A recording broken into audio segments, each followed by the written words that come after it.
How's it going, guys? Okay, so I'm gonna try doing this tonight instead of a Facebook Live because I cannot get my latency down. I have been messing with Facebook Live for a few hours. I was gonna do a live tonight at like 7, and I've just not been able to get my lag down. So I'm gonna record a video, basically say exactly what I would say before I started taking questions on a Facebook Live. It'll be brief. But just overall, what I see for tomorrow, and this is my own personal forecast, by the way. Um, so we'll get started here. So here is tomorrow at about 7 o'clock in the afternoon or in the evening. Here's our big storm system that's moving in, the big area low pressure. This is our weather maker, and you can see here. This is the jet stream and this area of strong flow up at about 30 to 35,000 feet. This is our main area of forcing. This is what's kind of pushing and moving all the air overhead, that unstable, moist air that you're going to feel tomorrow morning. Tomorrow's going to feel like a storm day. You're going to feel the humidity and you're going to see the winds blowing clouds low at different directions. So it'll feel like a storm day for sure. But here's this forcing that's going to come in tomorrow at about 6 or 7 o'clock at night.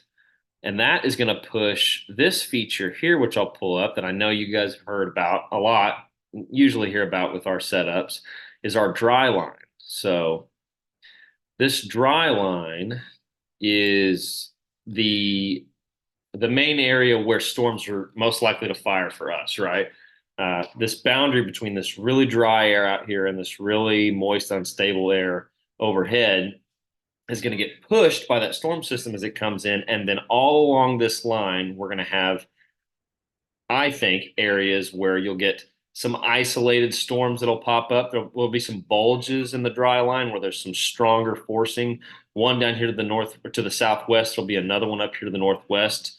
From what I've seen by kind of looking over all the different models, I think the best chance for some isolated and potentially really big time storms because the environment they're going to be in is going to have what you need for big hail and possibly even tornadoes if they can really establish themselves and anchor and grow into big storms. They'll kind of break through the cap and modify the area around them, and then they really could be some big time storms. That would be down southwest here. I think is the most likely area, and those would track to the northeast, northeast, and then northwest. Also, there's a chance.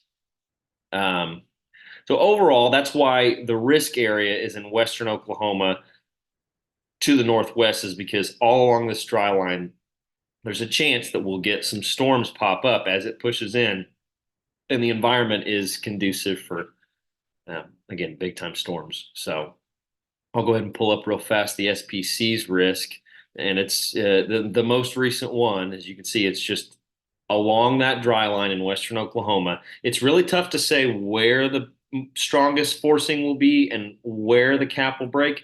There is always the chance the cap just doesn't break, that it's just too strong and too hot and too thick. But there's such risk of if it does break, how significant those storms could be.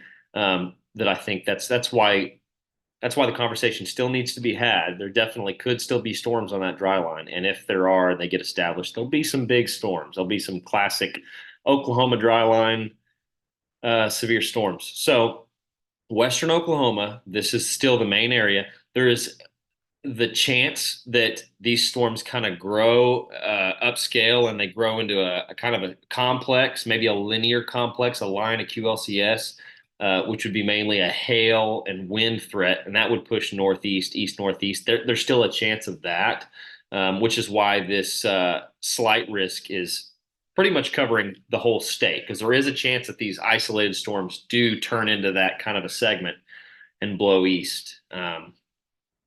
So aside from that, I mean, this is our risk. The risk is still there. I know there's been a lot of talk about the cap. Some people saying the cap will be too strong. Some models do have the cap being not really breakable, but other models don't. And kind of the overall consensus I'd say is that there's definitely a risk the cap does break on some of these areas where there's the strongest forcing. So That's tomorrow. Not a crazy, insane looking day, but a day to be weather aware, especially out west. So you guys have a good evening. Like I said, hit the comments up, with questions or concerns or whatever, and I'll try to answer those throughout the night and into tomorrow morning.